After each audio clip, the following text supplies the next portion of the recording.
저희는 지난 주간 역시 골로새 2장 6절과 7절 말씀을 중심으로 해서 믿음에 굳게 서라 7절에 나오는 말씀이죠. 그런 제목으로 제가 세 가지 말씀했어요. 자, 2장 6절. 그러므로 너희가 그리스도 예수를 주로 받았을 때 그 안에서 행하되 그 안에 뭐하며 그리스도 안에 뿌리를 너희가 내려야 한다. 지난주에 했던 이야기입니다. 두 번째 이어서 그 안에 뿌리를 박으며 세움을 받아 해서 두 번째 그리스도 위에 세움 받아야 한다 해서 그리스도를 뿌리 박는다는 것은 우리가 털을 닦는 것이라면 그 위에 세움 받는다는 것은 집을 짓는 거죠. 그리고 그 뒤에 보니까 이어서 믿음에 굳게 서서 감사함을 넘치게 해서 세 가지를 얘기했어요. 지난번에 믿음에 굳게 서라 첫 번째 그리스도 안에 뿌리를 내려야 한다. 두 번째 그리고 그 위에 세워야 한다. 그리고 믿음에 굳게 서서 감사가 넘치게 하라. 이런 제목으로 지난주가 말씀했습니다. 사실 골로새 교회는 이 편지를 쓸 때 그렇게 큰 위기상황은 아니었습니다. 고린도 교회가 파당주의에 의해서 거의 회복할 수 없는 그런 단계까지 갔었고요. 갈라디아 교회는 율법주의자 할례주의자가 들어와서 교회를 매우 심각하게 어지럽게 만들었습니다. 빌립보 교회는 어떤 이유인지 모르는데 심각하게 서로 다투었어요. 골로새 교회는 사실 문제가 뭐냐면 혼합주의였습니다. 혼합주의. 아직은 교회 존폐 위기까지 가지는 않았지만 그러나 사도 바울은 이 교회의 처방을 미리 보내면서 앞으로 확산될지 모르는 혼합주의에 미리 쐐기를 박습니다. 언제나 그랬듯이 이단이 들어올 때 아주 공교한 말로, 다시 말해 아주 우리에게 접근하기 쉬운 말로 들어옵니다. 그래서 순진한 영혼들을 미혹하죠. 그래서 바울은 말하기로 뭐래요? 너희가 미혹당하지 말라. 그래서 미혹되지 말라고 말합니다. 여러분에게 누가 아주 특별히 잘해주면 조심해야 합니다. 제가 늘 말하지만 세상에 공짜 없어요. 어리석은 사람들은 목사님 제가 좋은 사람 만났습니다. 어떤 사람이 있잖아 나한테 내가 있잖아 투자를 하면은 나한테만 다른 사람은 다 그만도 나한테만 매월 얼마 준대요. 이거는 뭐다? 사기다. 당신이 뭐가 이뻐서 당신만 특별하게 뭐 더 주냐. 이거 사기다. 근데 그걸 또 우리 믿으면서 어때요? 그런 얘기 하지 마세요. 목사님, 그 사람이 목사입니다. 그 사람이 장로에서 여기 넘어간 사람 수없이 많습니다. 여러분, 우리 교회도 있었어요. 그 양반이요, 세계에서 제일 큰 교회 목사님한테 매월 선교비를 1,000만 원씩 주고 있고, 그 위에 부목사가 매달 와서 예배를 드리고 있고 하면서 거기 넘어간 사람 많습니다, 여러분. 그래서 우리에게 뭔가 특별히 다가오는 사람을 조심해라. 이단의 특징입니다, 여러분. 집사님, 나 집사님만 특별하게 말해주는데 요 인간 조심하세요. 이게 이단의 특징입니다, 여러분. 그래서 바울은 말하기를 바로 너희는 미혹되지 말라 이렇게 말하고 있습니다. 헛된 속임수나 거짓말에 현혹되지 말고 그리스도 안에서 그 시험을 이기라고 이렇게 말하고 있죠. 왜냐하면 그리스도만이 여러분과서의 안전지대입니다. 그러니까 우리가 골로새서는 기독론을 할 때 썼어요.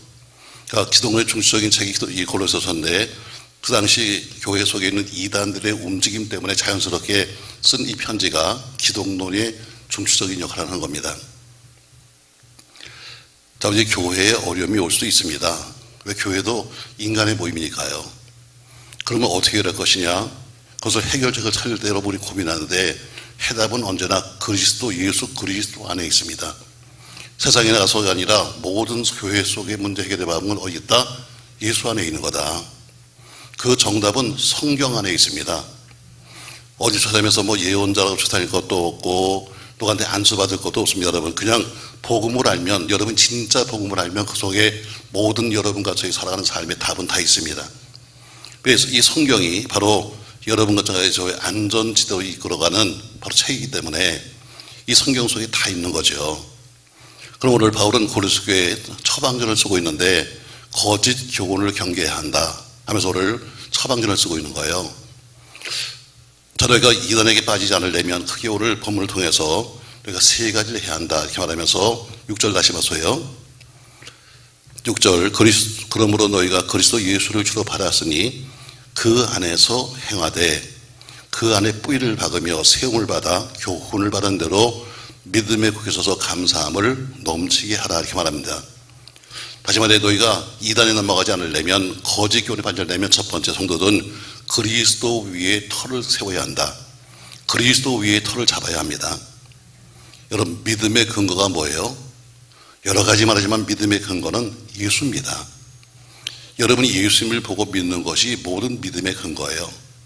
그럼 여러분, 우리의 믿음의 표준이 뭡니까? 그런 믿음의 표준이 어떤 목사가 뭐 잘하고 어떤 뭐 장로가 저가 아니라 믿음의 표준도 역시 예수입니다.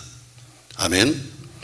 다시 말해 믿음의 근거도 예수, 믿음의 표준도 예수입니다. 그럼 우리가 믿음의 마지막, 믿음의 결과는 뭡니까 여러분? 왜 믿습니까 여러분? 역시 예수 그리스도, 바로 그것이 바로 예수님을 얻고 예수 안에 살기 위해서 우리가 바로 살아가는 예수가 곧 여러분과 저의 결과입니다. 그러니까 예수는 모든 것의 믿음의 근거요, 믿음의 표준이요, 믿음의 마지막입니다.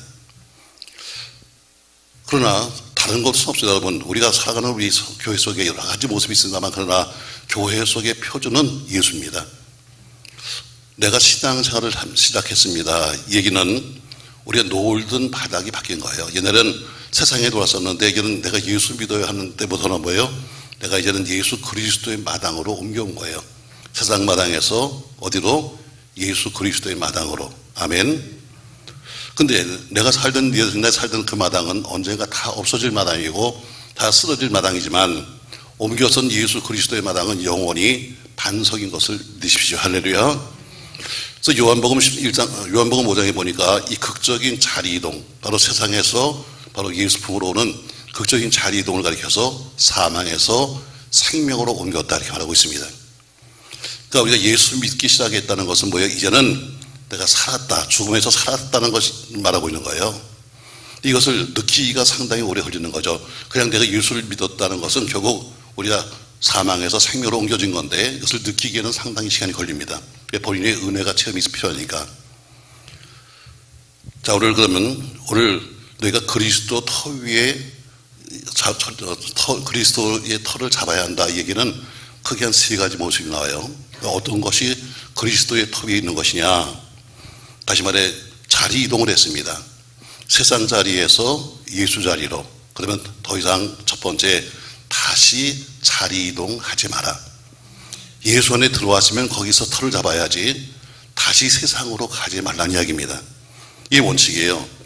왜냐하면 네가 다시 세상으로 가면 다시 우리는 어디요? 사망으로 가는 거예요. 왜냐하면 예수는 생명의 터전인데 다시 세상으로 간다는 것은 죽음의 터전으로 옮겨가는 겁니다. 그러므로 우리가 그 예수 그리스도의 터 위에 잘 붙어 있어야 됩니다. 영원한 반석이신 예수 그리스도, 그분의 터밖에는 안전한 터가 없으니까 반석을 떠나지 않는 것이 여러분과 제가 영적 생명을 유지할 수 있는 첫 번째 길입니다. 그러므로 자리 이동하지 마라. 아멘. 자리 이동하지 마라. 제가 그러잖아요. 여러분 가는 자리도 자꾸 옮기지 마세요. 헷갈려요. 그냥 늘 그 자리에 있어야지. 오늘은 여기 있다가 오늘은 저쪽 가서 앉아있으면 또 싸웠나. 언제는 뭐 그냥 오빠 언니한테 붙어 있다가 어느 날 싸우면, 그래서 부부지간도 온 사람들은 할 수 있으면 같이 앉아라. 왜? 같이 있다가 어느 날 이렇게 떨어지면 저 사람 싸우고 왔나 이렇게 오해하니까, 그렇지 않다 할지라도 붙어 있는 게 좋습니다. 여러분, 자리 이동하지 마라. 여러분, 제가 여러분은 저는 여러분을 다 거의 다 합니다만, 그러나 우리 다른 목사님들은 여러분을 다 모릅니다. 저도 마찬가지로 우리가 예배당이 이 건축을 할 때 이 자리가요, 이 밑에가 모래입니다. 사실은 우리가 안양천이 지금 이렇게 잘 정리됐지만, 처음에 안양천은 이렇게 정리된 것이 아니라 꾸불꾸불 있었거든요. 여기를 파니까 여기는 전부 다 모래하고 뿔밖에 안 나와요. 그래서 사실 여기다 파일을 박아야 됐습니다. 근데 파일 값이 엄청나게, 그 당시에 더 비싸졌는데 감당이 안 돼가지고, 사실 하다 못해갖고 우리가 2층이 좀 낮잖아요. 그냥 조금 덜 파서 그래요. 약 한 50cm 정도를 더 이상 못 파가지고 그냥 고도대로 놔두고 우리가 공사를 했어요. 맞습니다, 여러분. 그처럼 우리 그냥 이거 집을 져야 되는데 어떡하냐. 별일 다 했죠. 가서 토목 사람 한 사람을 불러다가 계산도 해보고, 그 다음에 여기다 포크레일 집어넣어가지고 위에서 찍어가지고 검사도 해보고 별짓 다 했는데, 그처럼 터가 약하면 집을 질 수가 없는 겁니다. 그 당시엔 세우지만 그러나 얼마 안 가서 곧 어떻게 해요? 금가기 시작하고 무너지기 시작해요. 아마 8층에 올라오신 분들 알겠지만 8층에 보면요, 여러분이 모르는 하나 기구가 하나 이렇게 붙어 있을 거예요. 뭐냐면 여기가 밑에 기초가 이제 그렇게 돼 있으니까 앞에 부용해서 건축을 하는데 저 부용이 상당히 깊잖아요. 건물이 크고. 저기서 이제 터를 파기 시작하면 혹시나 우리 건물이 혹시나 이 기울지 않을까 해가지고 거기다 기계를 달아놓은 거예요. 혹시나 그걸 잡아보기 위해서. 그처럼 터가 나쁘면 절대로 건물 질 수 없습니다. 제가 아주 고민했던 중에 그렇게 되지도 않았지만 사실 옛날에는 우리 지하철역이 어디냐면 바로 교회 앞이에요. 원래 그리면은. 원래 도면을 쫙 옛날에 보면 도면이 어디가 있냐면 우리 파리공원을 지나가지고 요 앞에가 우리 이 지하철 정류장입니다. 근데 워낙 우리 한신청구 아줌마들이 세가지고 옮겨가죠. 근데 난 걱정해. 왜 여기 있으면은 땅값은 올라갈지 모르는데 지하철을 팔려면 한 28m 정도 파거든요. 그러면 야, 이거 우리 건물이 건질 수 있을까? 얼마 전에 어디 가보니까 말이죠. 지하철 지나가는데 근처가 다 집이 막 흔들리더라고요. 그래서 그런 걱정도 사실 했었어요. 왜 이 건물을 내가 잘 아니까. 터가 좋아야 한다. 여러분과 저희들은 어디에 영원히 반석이 신 예수 그리스도가 터다. 아멘. 그러니까 그 터에서 옮겨가서 다시 세상으로 간다는 것은 사망의 길로 옮겨가는 겁니다. 그러니까 절대로 오늘 내가 그리스도의 터 위에 세워라 하는 얘기는 너 잘 이동하지 마라. 다시 어떤 목 이루든 간에 세상으로 가지 말라는 그런 뜻입니다. 또 두 번째 보니까 여기 보면에 내가 뿌리를 박아 한 것처럼 바로 그 자리에 뿌리를 내리는 겁니다. 아무리 굳게 서 있는 밖으로 보기에 멋있는 나무, 좋은 나무라 할지라도 언제 어느 때 태풍이 불어서 언제 어느 때 벼락을 맞아서 넘어질지 모르는 거예요. 그처럼 악한 마귀는 여러분과 저를 여러 가지 방법으로 해서 시험 들게 만듭니다. 아무리 우리가 그리스도를 터 위에 세웠다 할지라도 가서 우리를 흔들기 시작하는데 우리가 믿음의 뿌리가 박히지 않으면 곧 넘어지는 겁니다. 다양한 방법으로 여러분과 제가 약한 것을 알잖아요. 돈에 약한 사람은 돈으로, 정에 서는 정으로 갖가지로 와서 여러분과 저를 흔들기 시작하는데 우리 뿌리가 약한 사람들은 거기 넘어갈 수밖에 없는 거예요. 당장 어려워지면 어때요? 예수 버리는 거죠. 그러니까 오늘 본문에 어때요? 네가 뿌리를 박아라 이렇게 말합니다. 자, 우리가 아주 쉽게 말하면 이런 얘기죠. 저는 여러분들이 어디 가든지 저 사람은 정말 예수쟁이야 이렇게 소문나기 바래요. 별론 것 같아요. 저 인간은 그냥 전화만 하면 언제든지 나와. 뭐 주일날 아이고 좋아한다.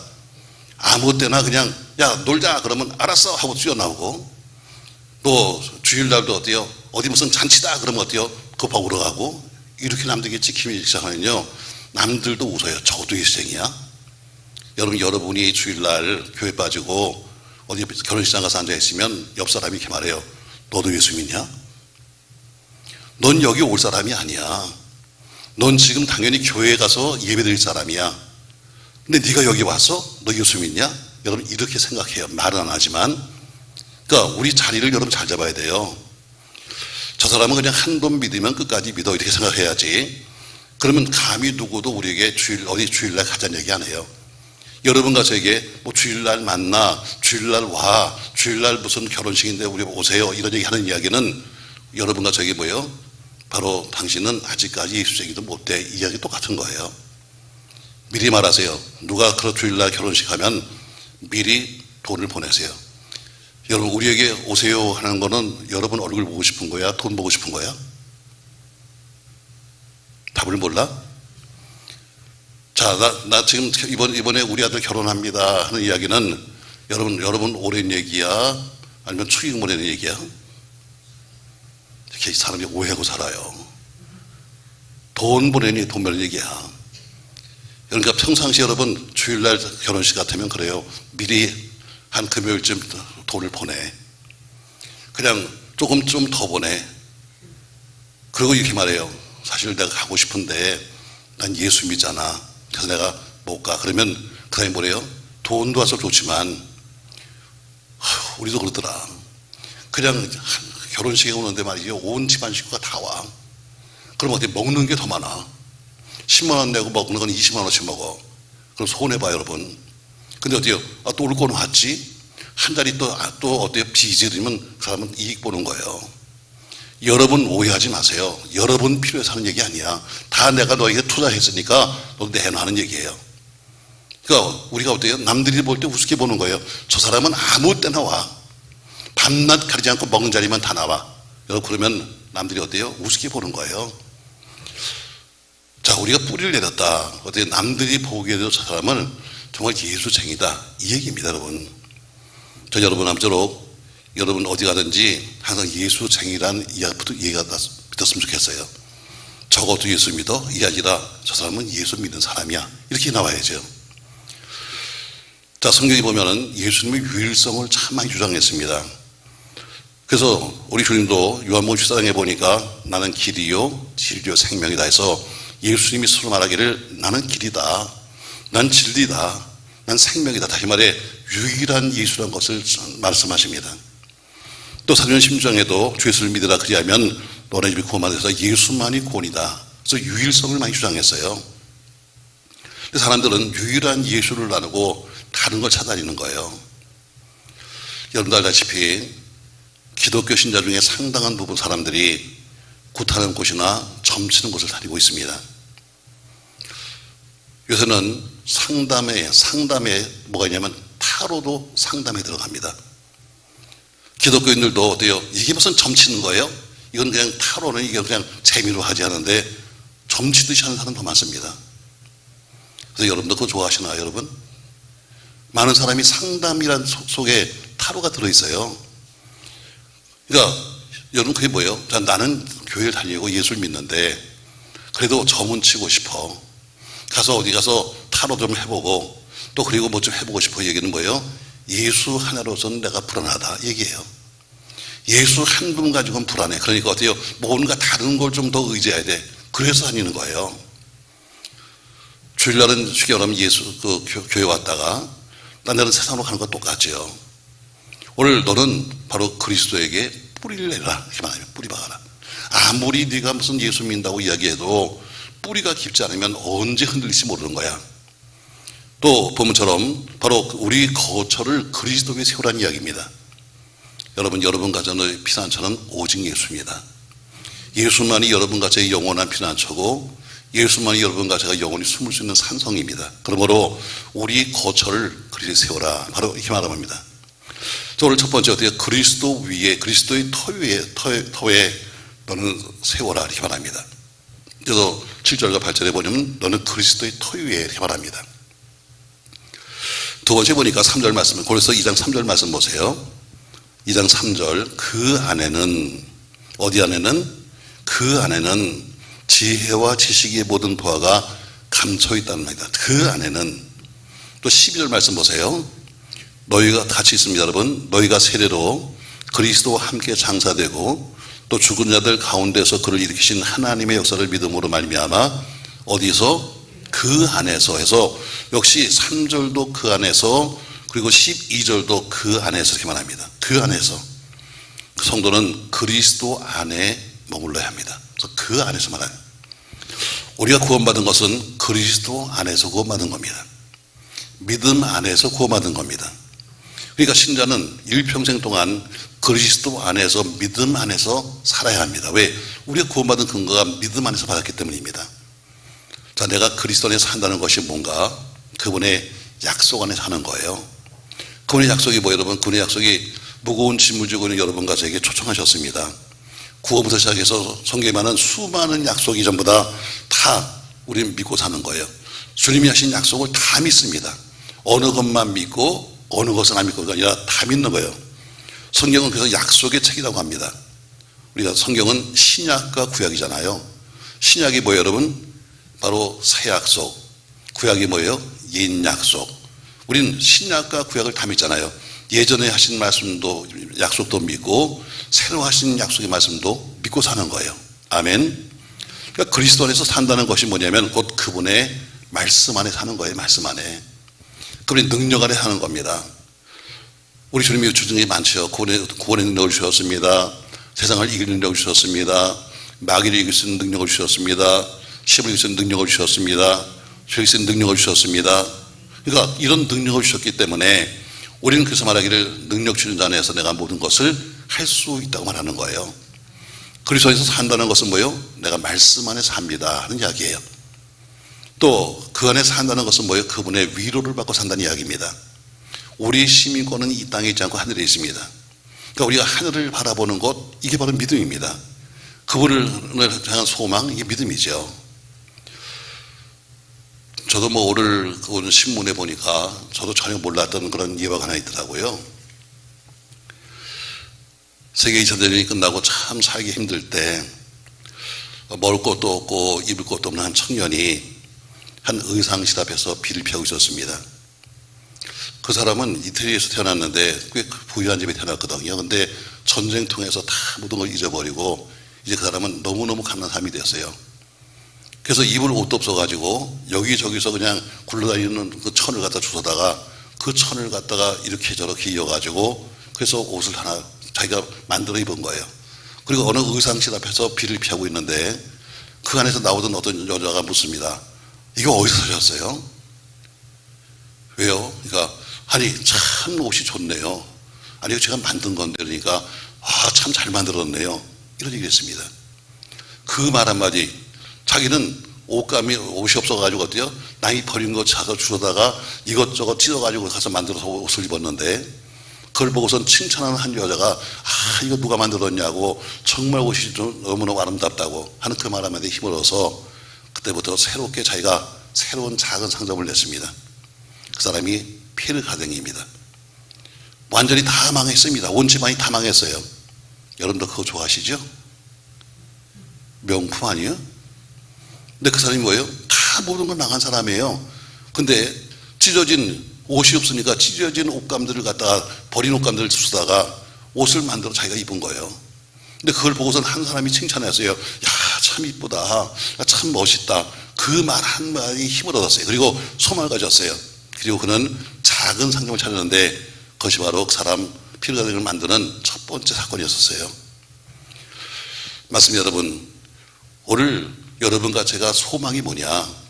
오늘 한마디의 말 한마디에 인생이 바뀌고 말 한마디 때문에 소망이 바뀐 것처럼 여러분과 제 영원한 소망은 예수입니다. 그 안에서 예수 안에서 위로를 받고 예수 안에서 살아가는 거죠.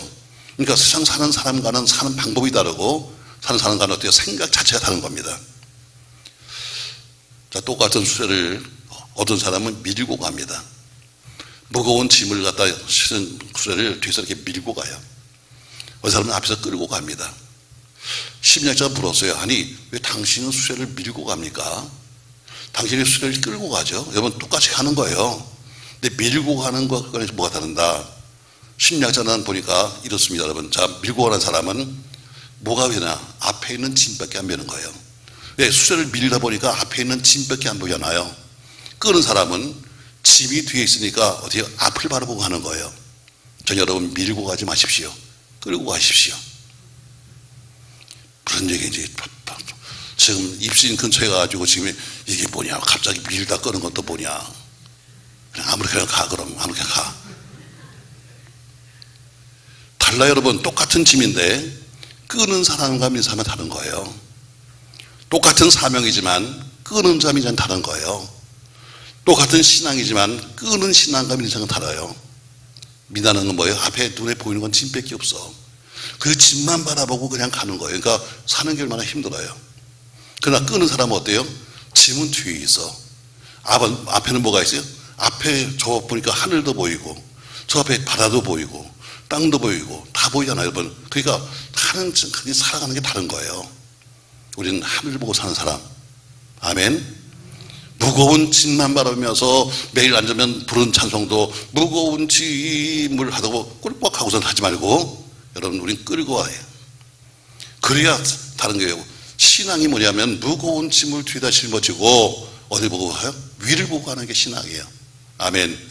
결국 그리스도 안에 있다는 것은 뭐냐면 그분의 위로 속에 사는 거예요. 믿음에 사는 것이 뭐 여러분? 바로 예수 안에 사는 것이고 예수의 피 안에 사는 거예요. 예수의 피. 여러분 십자가가 뭐예요? 십자가는 여러분 예수의 피를 상징하는 거예요. 저 십자가는 여러분 예수가 죽은 그 피를 상징하는 겁니다. 그러니까 우리가 그 예수의 피 밖으로 나가면 죽는 거예요. 예수의 피는 예수의 희생을 상징하는 거죠. 그러므로 예수의 피는 여러분과 저의 죄를 용서하시는 피예요. 그러므로 예수의 피는 안전지대입니다. 그래서 우리의 신앙이 어떻게 철저히 보혈, 예수의 피를 믿는 신앙입니다. 우리의 기도에도 항상 예수의 피가 있어야 되고 우리 삶 속에도 항상 예수의 피가 있어야 합니다. 근데 우리는 자꾸 그 피가 뭐예요? 예수의 피를 늘 보면서도 느끼지 못하는 거예요. 요새 교회에서 피에 대한 설교를 하나요? 예수 피? 안 합니다, 여러분. 구속의 진리가 오직 예수의 피입니다. 그래도 불구하고 설교를 하는 횟수는 아주 작습니다. 왜냐하면 목사 자체가 예수의 피의 능력을 믿지 않습니다. 예수의 피의 가치를 인정하지 않습니다. 그러니까 경건의 모양은 있지만 능력이 없지요. 그러니까 피 흘림이 없으면 죄사함이 없는데 이 말씀을 요약하면 뭐예요? 피 흘리는 설교가 없다면 그 구원도 보장받지 못한다는 이야기입니다. 여러분, 교회 속에 예수의 피, 여러분 왜 밖에 있는 십자가가 왜 빨간색이에요? 저는 교회마다 여러분 자꾸 바꿔요. 저희도 빨간 십자가를 달았더니 앞에 있는 저 5단, 6단에서 다 처음에 어때요? 다 우리한테 얘기했어요. 색깔을 좀 바꾸십시오. 새벽에 나올 때 눈만 뜨면 빨간색이 벌써 싫으니까 다른 걸로 바꾸세요. 참 욕도 많이 먹었습니다. 여러분, 피 색깔은 뭐예요? 노란 피 있어? 검은 피 있어, 여러분? 흰 피 있어? 없어요, 여러분. 피는 빨간색이에요.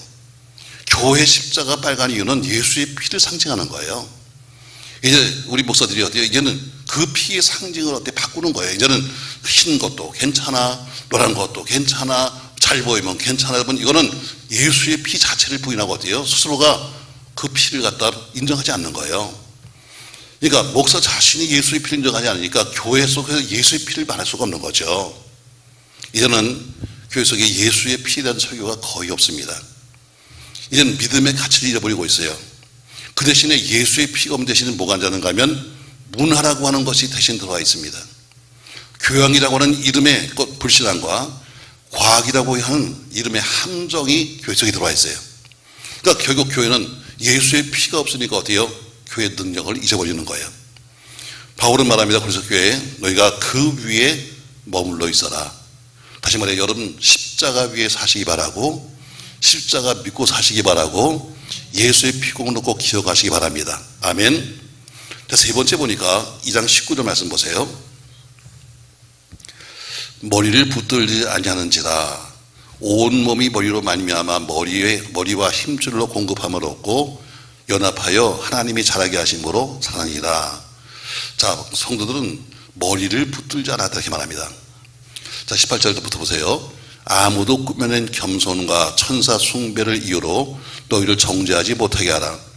그가 그 본 것에 의지하여 그 육신의 생각을 따라 헛되이 과장하고 머리를 붙들지 않는다. 다시 앞에 있는 이유 때문에 머리를 붙들지 않는다. 교회의 머리는 예수입니다. 근데 분명히 교회의 머리는 예수인데 성도들이 어디요? 교회의 머리 대신 예수에 붙어있지 아니하고 어디 붙어있냐면 앞에 있는 것처럼 지금 겸손, 꾸며낸 겸손과 천사 숭배에 가서 빠져있다. 정작 너희가 붙어야 될 것은 그리고 교회의 머리이신 예수에 붙어야 되는데 예수의 머리에 붙는 것이 아니라 가서 어때요? 몸뚱이에 붙어있다. 꾸며낸 겸손, 꾸며낸 천사 숭배 거기 붙어있다는 거죠.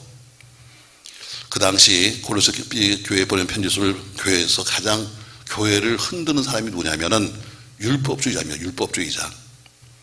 자, 앞에 보세요. 그들이 16절 말씀 보세요. 그러므로 먹고 마시는 것과 절기나 초하루나 안식일을 이유로 누구든지 너를 비판하지 못하게 하라. 그들이 어때요? 율법주의자니까 철저하게 월삭을 지키고 철저하게 절기를 지키고 철저하게 자기들 안식일을 지키고 하는 이런 율법주의자입니다. 쉽게 말하면 상당한 보수주의자입니다. 엄격한 율법 신봉자요. 남들이 바라볼 때는 가장 신앙생활을 잘하는 사람 같은 사람들입니다. 그런데 너희가 밖으로 보기엔 그렇게 잘 믿는 보수신앙 같지만 그들은 어디 붙어있지 않다? 머리에 붙어있지 않다. 남들이 바라볼 때 어때요? 최고의 신앙가처럼 보입니다. 입만 열으면 걸음걸이부터 시작해서 전부 다 그렇게 보이는데 실질적으로 예수가 머리인데 예수에 붙어있지 않다. 여러분, 우리가 주님의 지체입니다. 아멘. 그러면 지체는 어디 가서 붙어야 돼요? 머리이신 예수에 가서 붙어야죠. 근데 어때요? 바로 머리에 붙어 있지 아니하고 딴 데 가서 우리가 붙어 있다는 거예요. 분명히 보세요. 머리는 누구냐? 예수가 머리죠.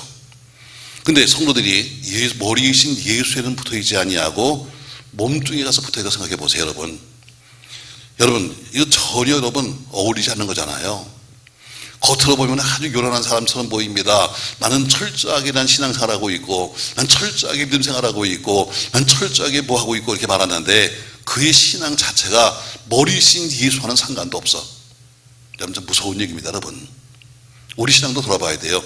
그렇게 잘 믿는 것처럼 보이는데 그 신앙이 어때요? 예수와는 관계없다는 거예요. 자, 사실 교회를 보세요. 그냥 우리 교회를 보세요. 교회의 머리 되시는 예수한테 내가 붙어있느냐, 아니면 어떤 자기 인간의 조직 속에 붙어있느냐, 아니면 세상적인 조직 속에 붙어있느냐. 보세요, 여러분. 우리 교회도 신앙생활하는 사람들 가만히 보면요, 여러 가지 형태가 있습니다. 어떤 사람은 물질의 이해관계 때문에 교신분도 계세요. 뭐 우리 같은 교회는 뭐 그렇게 큰 교회가 아니니까 그렇습니다만, 아주 큰 교회, 어떤 교회는 뭐 옛날에 제가 이런 예를 들을게요, 여러분. 우리 교회에 늘 오시던 분이 계십니다. 주일날도 거의 다 오시고, 그리고 때는 새벽에도 오시고, 근데 그분은 한 달에 한 번씩은 꼭 자기네 교회 갑니다. 자기네 교회가 저 강남 앞에 있는데, 그래서 제가 물었어요. 집사님, 그렇게 우리 교회를 나오시면 교회를 아예 옮기시면 어떻습니까? 그랬더니 안 돼요. 저는 그 교회 앞에서 양품 좀 하는데요, 내가 옮기는 순간 우리 망합니다. 왜? 그 큰 교회 앞에서 양품을 하고 있는데 그 교인들이 와서 계속 팔아주고 있는데 내가 교회를 옮기는 순간에 나는 양품 좀 망합니다, 이거예요. 그 사람은 뭐예요? 물질 때문에 붙어 있는 거예요. 내가 교회를 옮기면 물질이 나가. 그러니까 어때요? 난 절대로 여기는 올 수 없어요. 다른 데는 다 와서 예배하지만 그러나 가서 한 달에 한 번씩은 가서 거기 가서 있어야 합니다. 이건 물질에 붙어 있는 거예요. 어느 사람은 장사하는 일로 붙어 있는 사람도 있을 수 있죠. 어느 사람은 거래하는 사람. 그래서 우리가 전도해도요, 우리 뭐 아시잖아요. 전도해도 우리가 직장에서 전도하는 게 쉽지 않아요. 윗사람이 아랫사람에게 강제로 야 교회 와, 안 오면 너 큰일 나, 와. 여러분 그거 쉽지 않아요. 노장로님 옛날에 거기 회장님이 그러잖아.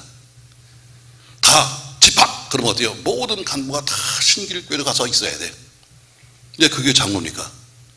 끝나면 다 전도가! 그러면 어때요? 다 똑같이 회사에서는 회장이지만 거기 교회도 와서 다 똑같이 나서 전도 가야 돼. 근데 그분들이 어때요? 그 회사를 나오면 거기 가? 나오는 순간부터 안 가. 우리 교회도 그런 사람 많아요. 내가 우리 교회에서 제가 누굴 데려왔습니다. 우리 회사에 데려왔습니다. 그 사람 회사 끝나면 여기도 안 나와. 왜? 진급 때 나오기도 하고. 근데 어때요? 저 인간관계에서 안 가면 찝찝하니까 그냥 가고, 윗사람이 그냥 얘기하니까 한번 가주는 거지. 여러분 그런 경우도 많아요. 결국에는 어떤 자신의 사업이나 영업 때문에 오시는 분도 계시죠. 그러니까 교회 속에 그런 분들이, 큰 교회는 상당히 많습니다. 목사님, 그 교회에서 나오는 출판물만 해도 우리 회사가 삽니다. 뭐 이런 데도 있고, 왜 엄청 많은 큰 데는 그래요.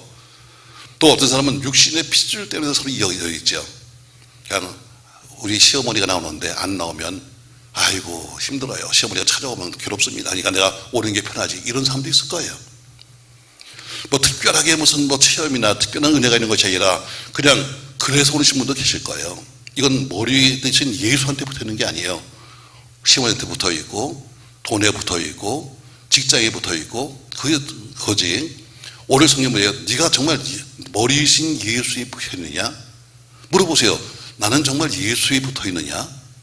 아니면 여러 가지 끈끈한 관계 때문에 그냥 마지못해 지금 나오고 있느냐? 어떤 사람은 관습 때문에 오신 분도 계시죠. 그냥 지금까지는 다녔으니까 그냥 오신 분도 계실 거예요. 또 어떤 사람은 맡은 일 때문에 나오신 분도 계십니다. 맡은 일 때문에. 전혀 나는 오고 싶지 않은데 에휴, 교사인데 안 갈 수가 없잖아. 내가 성가대인데 그래도 안 갈 수. 그래서 보세요. 저희가 항상 무슨 행사 때마다 성가대 세우고 뭐 앞에서 사회자를 하는 이유가 뭔지 아세요? 자기 이름이 있어야지만 나오는 사람이 많아. 옆 사람 쳐다봐. 오늘은 어느 성가대 가면 성가대 사람은 다 나와. 근데 그때만 나오지 다면 안 나와. 이 사람은 예수에 붙어있는 사람이 아니에요. 성가대에 붙은 사람이지. 나는 교사니까 그냥 오늘 특종이니까 나와야지. 딴 데는 안 나와. 이건 뭐 이 사람은 교사의 이름에 붙어있는 사람이지 예수에 붙어있는 사람이 아니에요. 우리는 예수에 붙어야 돼요. 예수가 머리예요. 아멘. 근데 교사라고 해서 뭐 붙어있고 그 다음에 어때요? 뭐 난 성가대니까 시사당번이니까 시사당번도 그렇다 여러분. 다른 데는 예배는 안 나오는데 가보면 식당 가서 또 밥은 하고 다니네. 아이고 참 별꼴이야. 우리 교회도 그렇잖아요. 우리 교회도 그렇잖아. 평상시에는 안 보이는데 어때요? 주방 할 때는 어때요? 다 연락해서 집사님 안 나오면 큰일 나. 우리 부족에서 큰일 나 해가지고 어때요? 보면 거기 가면 또 거기서 보여요. 예배 때는 안 보이는데 그 사람은 식당에 붙어있는 사람이요. 예수에 붙어있는 사람이 아닙니다 여러분. 어떤 때는 자기가 기도 순서니까 오는 사람도 있을 거예요. 자기가 맡은 자리니까 그냥 할 수 없이 나오는 거지. 여러분 이건 심각한 신앙입니다. 그러니까 저는 어때요? 저는 여러분을 어떻게 동원하기 위해서 새벽에도 때는 뭐 기도 순서를 만들고 막 이렇게 하는 거는 그렇게라도 나올 수 있도록 만드는 것이 제 일이니까 만드는 거예요. 사실은 부흥회 때 그런 아무것도 필요 없는 거예요. 그냥 은혜받아 나오면 되는데 안내위원회도 이름을 써붙여 나오고 헌금연도 자기 이름이 나와야 하고 여기 말고 그런다면 여러분 상당한 문제 아니에요 여러분? 오늘 주님 말합니다. 너 일에 붙어있지 말고 어디 붙어 있어라? 주님께 붙어 있어라. 그분이 머리시다. 그러니까 그분께 붙어 있어야지 우리가 어때요? 내가 어떤 일을 맡았으니까 내가 뭘 했으니까 물론 그것도 중요해요. 조직도 중요합니다. 그런 사람은 정말 싫은데 그냥 구역장이 부르니까 나와야지. 또 뭐 우리 남전대 이런데 회장이 부르니까 그냥 할 수 없이 체면상 나와줘야지. 여러분 우리는 도대체 어디에 붙들려 있는 거예요? 여러분 사람이 아니라 예수한테 붙들려 있어야 합니다. 아멘. 그래야지 여러분 그게 신앙이지. 사람 때문에 여러분 끌려다니는 것은 신앙이 될 수 없잖아요. 성경 말합니다. 주님은 참 포도나무요 우린 뭐다? 가지다.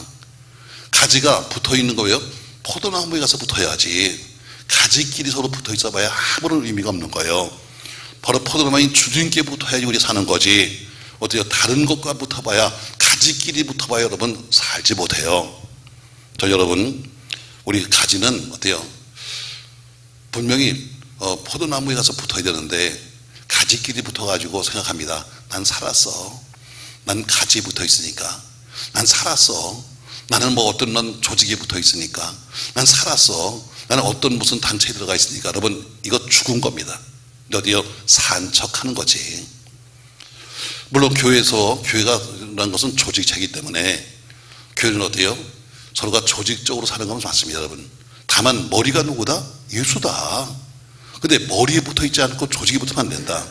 그렇다고 해서 조직이 필요하지 않느냐? 아니 조직이 있어야 합니다. 그냥 예배 때만 달랑 참석했는데 어떤 주님에서 봉사하는 것 거절하신 분도 계십니다. 남전도에 여전도에 가는 것도 한 번 한 분 계십니다. 여러분 그리스도의 몸된 교회의 일원이 되면 생기는 것이 뭐냐면 의무와 책임입니다. 의무와 책임. 당연히 교회 어느 부서에 소속이 되어서 주를 위해서 봉사할 책무를 갖는 겁니다. 그러니까 은혜 받는 권리가 있다면 섬길 책임도 있다. 아멘. 이런 거 좀 적어놔. 잊지 말고. 은혜 받는 권리가 있다면 뭐가 있다? 섬길 책임도 있는 거다. 그것이 바로 우리 주님이 어때요? 우리 가지로 세우신 주님께 영광이 되는 겁니다. 그러니까 조직원으로서 우리가 교회로서 그렇잖아요. 저희가 참 뭐 임직을 할 때마다 제가 괴로운 게 뭐냐면요. 미리 발표합니다. 첫 번째 반드시 조직원으로서의 의무를 다하십시오. 남전도회, 여전도회, 장로회 혹은 나름대로 주어진 자기의 의무를 다하십시오. 그리고 요구하십시오. 어때요? 그런 건 전혀 한 번도 나오지 않습니다. 한 푼도 내지도 않습니다. 그러면서 어때요? 그러면서 직분을 갖겠다고요? 안 됩니다 여러분. 나는 그분의 신앙을 인정할 수 있어도 조직이기 때문에 안 되는 겁니다. 제가 늘 그래서 얘기하잖아요. 반드시 어떤 조직에 있으면 거기에 할 기본적인 의무를 하십시오. 더하지도 말고 그냥 기본적인 의무를 하십시오. 네, 그래야 조직이 운영되는 거니까. 또 최소한도 어때요? 최소한도 참석해 주거나 최소한도 어때요? 회비를 내주거나 최소한도 어때요? 거기 동참해 주는 그런 게 돼야지. 남전도 이번에 뭐 한다고요? 찬양한다고요. 그래서 우리 고정님이 웃는 거 봐. 그래서 이렇게 또 선전해 주니까. 그게 바로 어때요? 같이 서로 해야 될 서로 의무이기도 하고 그런 거예요. 남전도회, 여전도회비, 무슨 권사회비? 기본적인 의무예요. 내가 권사가 됐으면 권사로서 어때요? 주어진 자기의 의무를 감당해야 되는데, 권사만 달랑대고 어때요? 난 그런 거 안 해. 이런 사람은 아예 여러분 스스로가 권사를 내려놓으시는 게 좋아요. 왜? 지금 권사로서 해야 될 일도 여러 가지 있는데, 교회도 섬겨야 되고 생길 것도 많은데, 여러분 자기가 주어진 자기를 안 한다면 어떻게 그 사람들이 그 일을 하겠어요? 그러니까 우리는 섬기는 우리는 뭐예요? 머리는 예수다. 또 예수의 머리에서 붙어야 되는데, 가지와 가지도 보면 머리를 중심으로 다 붙어 있는 거예요. 혼자 떨어진 것이 없습니다. 자, 오늘 이렇게 결론을 맺겠습니다, 여러분. 지금도 이단 하면 굉장히 무섭습니다, 여러분.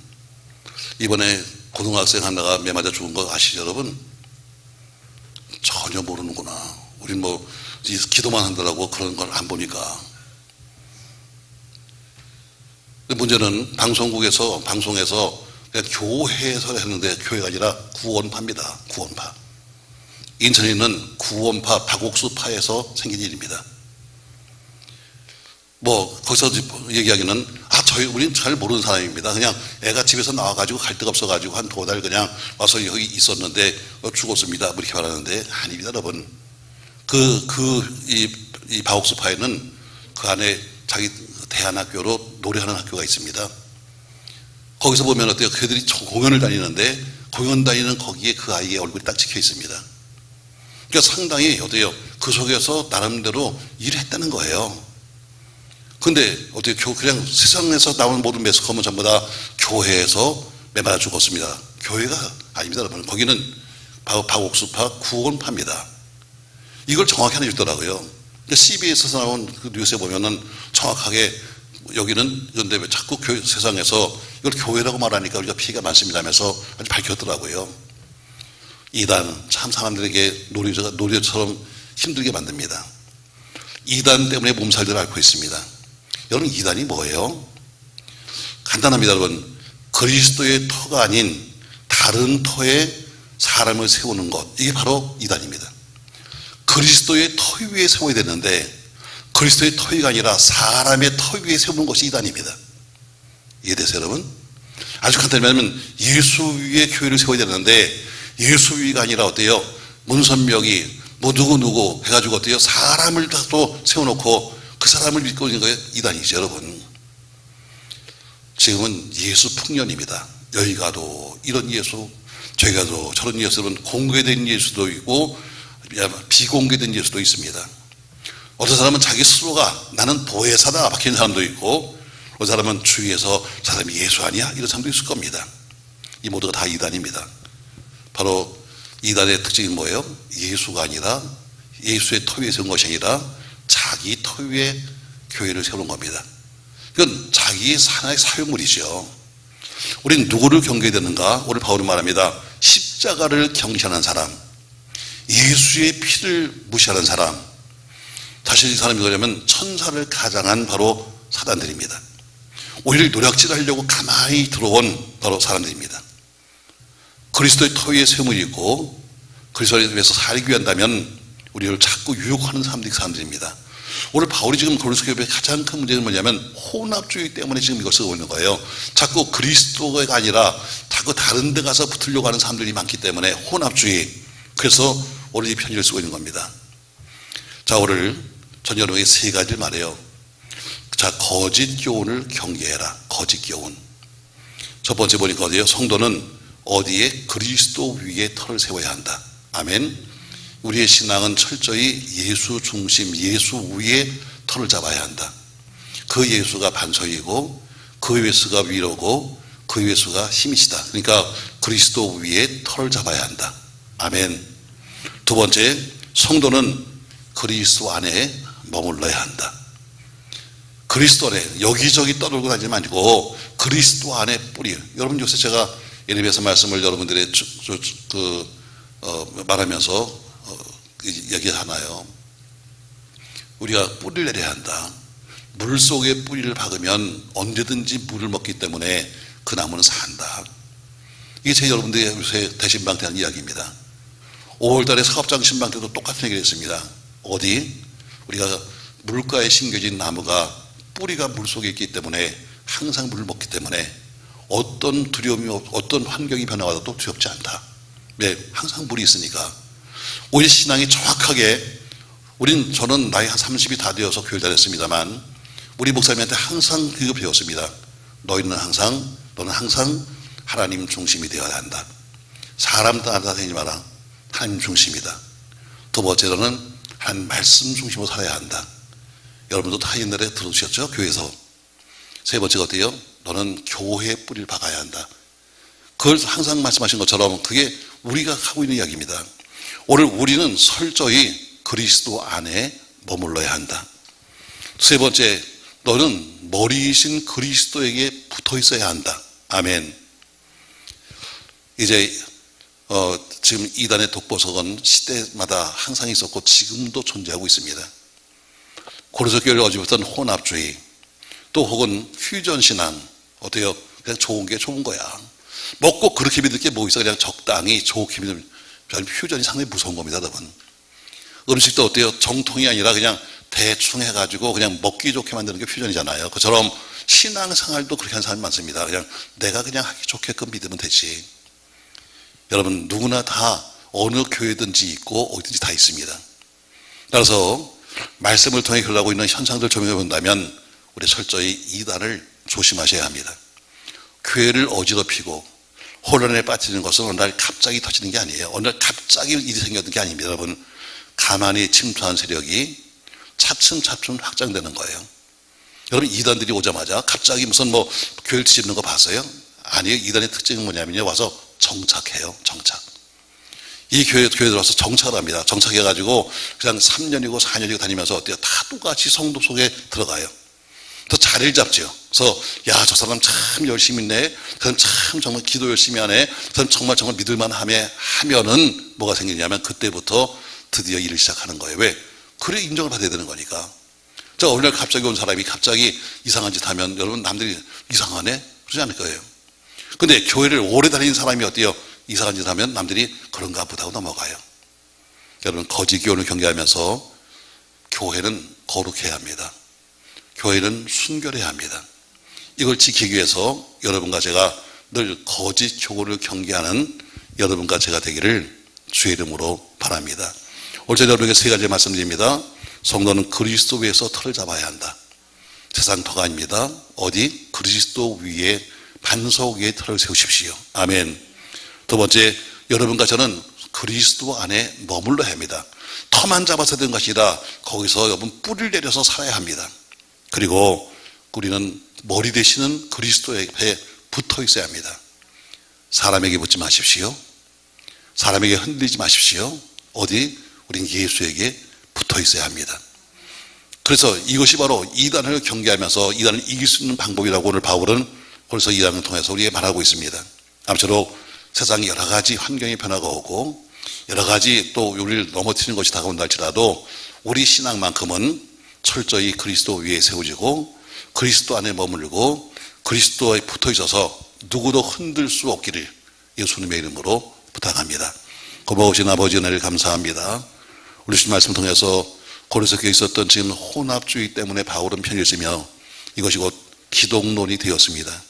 너는 철저히 교회 중심의 삶을 살고 예수 중심의 살라고 말한 것처럼 오늘도 우리에게 똑같은 말씀을 반복하면서 너는 그리스도 안에 세움받고 그리스도 안에 뿌리를 내어 살고 그리고 그리스도가 머리인 것을 다시 한번 이야기하고 있습니다. 늘 아는 말씀이지만 살는 것은 그렇게 살지 않습니다. 교회 속에 피가 없으면 가짜입니다. 우리는 점점 그 피를 싫어합니다. 색깔을 서로가 바꾸려고 합니다. 세상적인 교양이나 과학이나 세상 문물로 바꿔가려고 합니다. 예수의 피가 능력이지 과학이 능력이 아닙니다. 예수의 피가 능력이지 문학이 능력이 아닙니다. 예수의 피가 능력이지 우리가 말하는 말장난이 능력이 아닙니다. 아무쪼록 예수의 피로 살도록 축복하옵소서. 예수님의 이름으로 기도합니다. 아멘.